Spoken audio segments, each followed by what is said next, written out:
किसान भाइयों, क्या आप जानना चाहते हैं वर्मी कंपोस्ट होता क्या है और जानना चाहते हैं कि इसके क्या क्या फायदे हैं और इसके साथ ही क्या वर्मी कंपोस्ट आप अपने घर पर भी तैयार कर सकते हैं।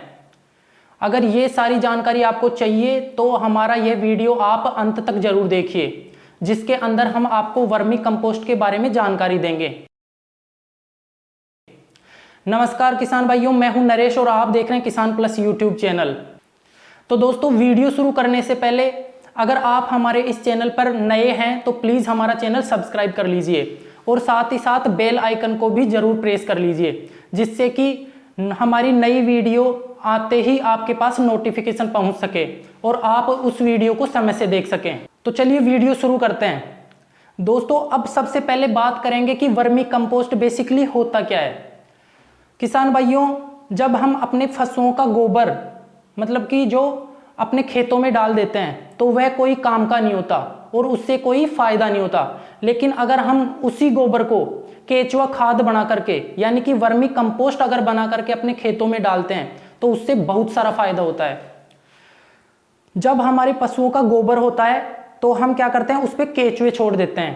केचुए छोड़ने के बाद में जब वह केचुए मतलब कि उस गोबर को खाना स्टार्ट करते हैं तो मतलब खाने के बाद जो मल या मतलब कि अवशिष्ट पदार्थ वे बाहर निकालते हैं, वही वर्मी कंपोस्ट होता है, यानी कि वही केचुआ खाद होता है और वह हमारी फसल के लिए बहुत ही फायदेमंद होता है, जिसमें कि आपको रासायनिक मतलब खाद की जरूरत नहीं होती। अगर आप अपनी फसल पे वर्मी कंपोस्ट डालते हैं तो आपको रासायनिक खाद की बिल्कुल भी जरूरत नहीं होती।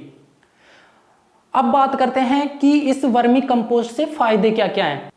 पहला फायदा तो आपको यह है कि जब आप वर्मी कंपोस्ट अपनी फसल में डालते हैं यानी कि अपने खेत में डालते हैं तो मतलब कि वह वर्मी कंपोस्ट नमी बनाए रखता है, जिससे कि आपको आपकी फसल में पानी बिल्कुल ही कम देना होता है।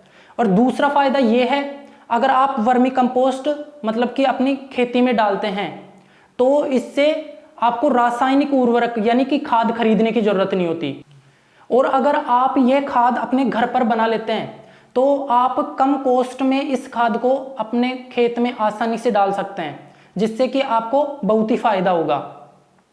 तो दोस्तों, आपको वर्मी कंपोस्ट बनाने के लिए किन किन चीज़ों की जरूरत होती है। पहला तो होता है मतलब कि गोबर, दूसरा होता है केचुआ, तीसरा होता है एक मतलब पॉलीथीन और चौथा होता है जो कि मतलब कि या तो जूट की बोरियां या फिर घास। अब बात करते हैं कि हम मतलब कि तैयार कैसे करें। दोस्तों, हमें बेसिकली करना क्या होता है, समतल जमीन पे हमें बेड बनाना पड़ता है जो कि 3 फीट तो चौड़ा हो और 30 फीट लंबा हो। इसके अंदर हमें बेसिकली क्या करना होता है, इसके चारों तरफ बाउंड्री बनानी होती है और बाउंड्री बना करके हमें जो पॉलीथीन है उसको उस पर अच्छे से बिछा देना होता है। बिछाने के बाद में हम वो गोबर है ना जो उसके ऊपर डाल देते हैं। अब डालने के बाद में उस पर केंचुए डाल देते हैं। लेकिन जो आप 3 फीट मतलब चौड़ा और 30 फीट लंबा जो बेड बना रहे हो उस पर गोबर कम से कम 1500 से 1600 किलो मतलब डलता है। उसके बाद में जब केंचुए डालते हैं तो केंचुए भी उस मतलब 30 फीट लंबे बेड में 30 किलो केंचुए डलते हैं। और उसके बाद में आपको क्या करना होता है, उसको अच्छे से केंचुए डालने के बाद में उसको अच्छे से उस बोरियों से या फिर जो भी आपके पास घास उपलब्ध है उससे हल्की हल्की ढक देनी होती है, जिससे कि सूरज की किरणें उस पे केंचुए पे डायरेक्ट ना पड़े और केंचुओं को नुकसान ना हो।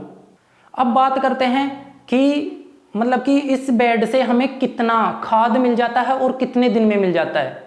दोस्तों, इस मतलब कि एक बेड से हमें लगभग 500 से 600 किलो खाद मिल जाता है और वह 35 दिन से 60 दिन के बीच में मिल जाता है। और वह भी मतलब हमें 10 दिन या 5 दिन के अंदर कर करके 3-4 बार मिलता है। मतलब एक एक लेयर उतारनी पड़ती है हमें उस खाद की। और दोस्तों, अब बात करते हैं कि इसमें हमें सावधानी क्या क्या बरतनी चाहिए।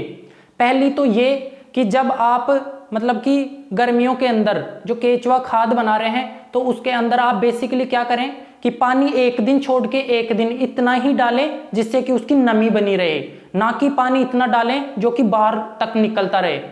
और दूसरा, जब बारिश का मौसम हो तो आपको उसके अंदर पानी इकट्ठा नहीं होने देना है, उस पानी को मतलब बिल्कुल बाहर निकाल देना है। बस यही आपको सावधानी रखनी होती है।